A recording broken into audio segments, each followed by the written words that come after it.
are in those booklets. Well, as we approach the, in just a couple days, the 50th anniversary of Stonewall, I know that you worked with Harvey Milk. Do you want to talk a little bit about that and Prop 6 and your recollections of those days? Yeah, the guy by the name of Briggs.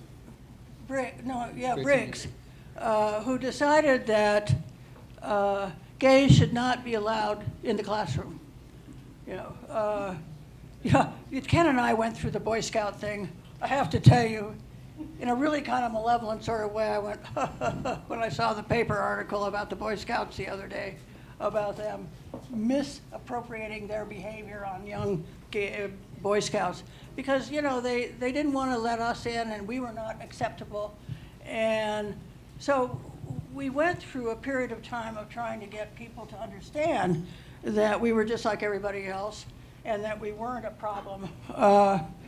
But the whole business of I remember, I was also on the Domestic Violence Council with Rolanda Pierre Dixon. We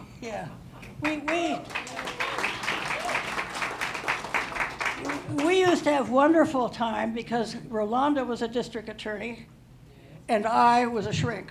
And we were talking about domestic violence. And from my standpoint, these were people that really needed to be psychologically evaluated. And so we would have these huge arguments. But one of the things that was always interesting to me is that Rolanda and the people on the domestic violence were always very good about recognizing that domestic violence happened in the gay community as well as in the straight community. And one of the people that moved that agenda was Dan McCorkadale, Senator McCorkadale. Dan, do you want to wave?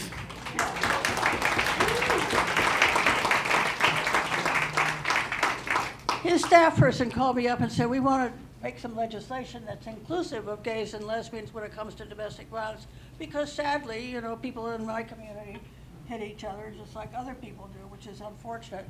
So we went and had meetings, and Dan was absolutely insistent at a time when nobody was talking about this, that if we were going to have policy in California about domestic violence, it was going to be inclusive of gays and lesbians.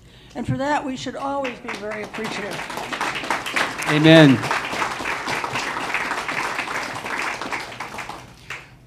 I have to tell you this one funny thing.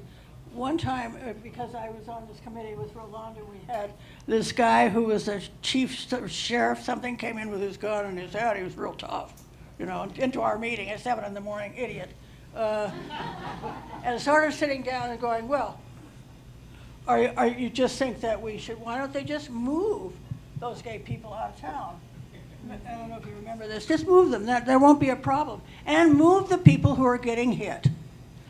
Just move them. Have them go to another town. I thought, what a good idea. I had never thought of that.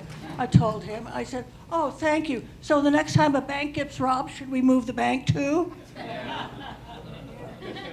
He never came back. It's that easygoing nature of yours that really has just warms people over to your side. It does.